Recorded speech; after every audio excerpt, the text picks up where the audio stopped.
We become our parents. I'm Joseph. This is Input English. For those of you joining us for the first time, the Input English channel was created for you for comprehensible input, the purpose of which is to improve our listening comprehension in English and eventually our speaking ability. Comprehensible input is arguably the best way to learn English or improve English skills. I started out with an expression, we become our parents. Well, it's simply not true. We do not become our parents. So why does this phrase exist? Why do you hear this phrase from time to time in English? There are a couple of reasons. By definition, our parents produced us. They created us. And that was our relationship on day one. But on day two, it became a two-way street. That is, our behavior started changing the behavior of our parents and vice versa.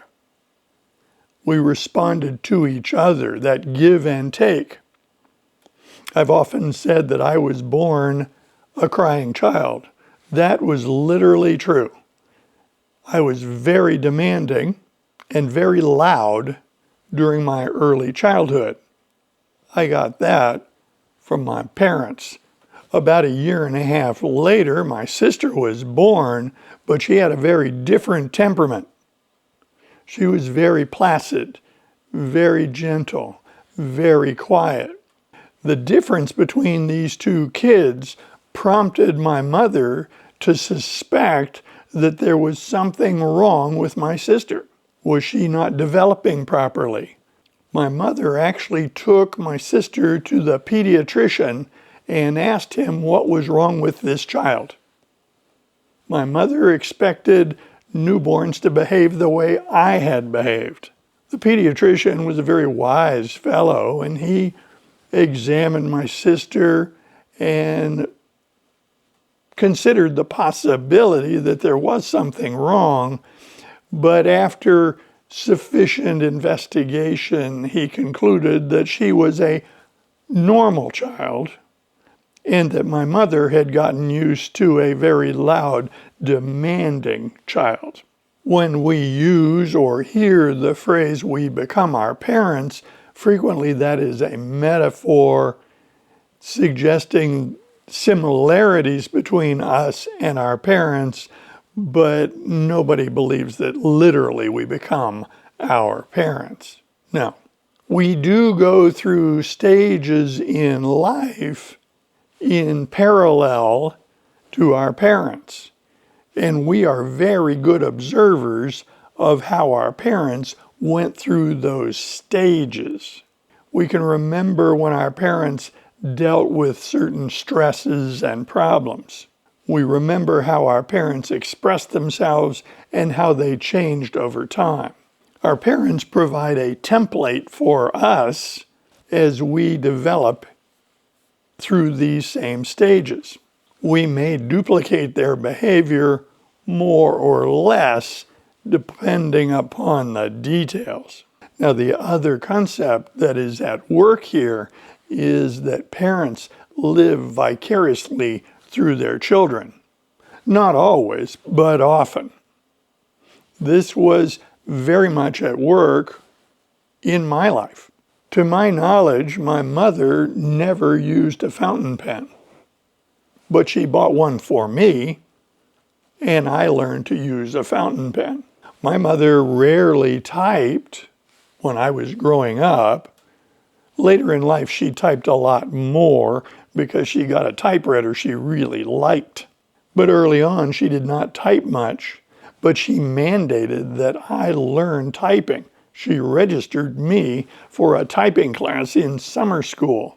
I honestly believe that this was done because she perceived a deficiency in her upbringing that she was going to fix for her kids.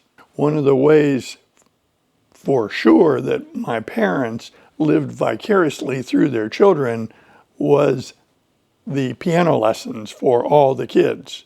Both of our parents wanted to play the piano, but they felt that for them that ship had sailed, so they arranged piano lessons for all the kids. Oddly enough, after years of piano lessons, I cannot play the piano, but that study of piano provided a very solid basis of understanding for music theory, and I credit a lot of my success in music to that experience of having taken piano lessons as a young kid.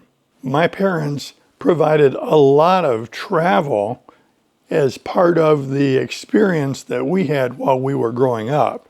This travel was almost entirely domestic travel in the United States, although we did go into Canada and into Mexico. Most of the travel they provided for us was domestic US. They put an emphasis on learning, and when we were relatively young children, they purchased a World Book Encyclopedia, and we made very good use of that. They expected that we would use it for school projects. I don't think they expected that I would read the entire encyclopedia, but that's what happened. And I am still grateful for that opportunity that they created. Looking back, I have to conclude that my mother was very successful in her projects. She wanted me to use a fountain pen, and I use a fountain pen to this day. This morning I got up, fresh, ready to go, and wrote 3 pages in longhand with a fountain pen. My morning pages are always done in a fountain pen. My mother wanted me to be able to type. I type on typewriters to this day. When I was a kid, we had an Underwood number 5 similar to this, but it wasn't in this good a condition. But I type every day. It's not uncommon for writers to like to write in longhand or type on old mechanical typewriters. It has a nice feel to it. Often when I am writing something, I enjoy the tactile feedback I get from the keyboard of a mechanical typewriter.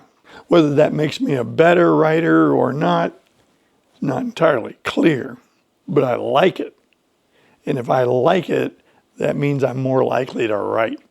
And yes, I do use computer keyboards, and I dictate a fair amount using the voice-to-text feature of the computer. I am not a Luddite. What's a Luddite? You will hear that from time to time. Luddite, spelled with 2 D's, refers to a group of people in England, and they were very opposed to the Industrial Revolution. They were mill workers making textiles, and they opposed the mechanization of their work during the Industrial Revolution. So they smashed machinery.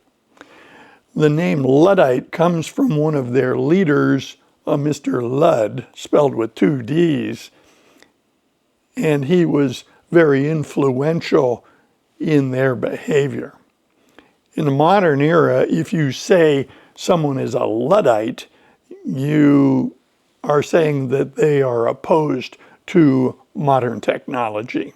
So it might look to you that I am a Luddite if I use a mechanical typewriter and a fountain pen, but that's not really true because I use modern technology every day.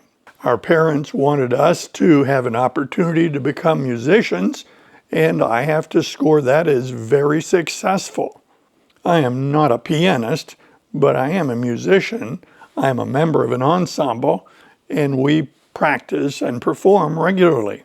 One of their great victories is they created in each of us a tremendous search for knowledge and ongoing learning.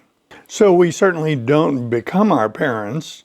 We certainly are influenced by our parents, but sometimes our parents stimulated us to take a different path and diverge from what we saw in their life. There are many things in life now that I very much diverged from what my parents showed me. Probably the most striking is eating behavior. The cuisine of the home when I was growing up was very much meat and potatoes. Processed food figured prominently in the household. So over the years, I have moved more toward a whole food, plant-based eating plan and have de-emphasized the meat and potatoes that I grew up with.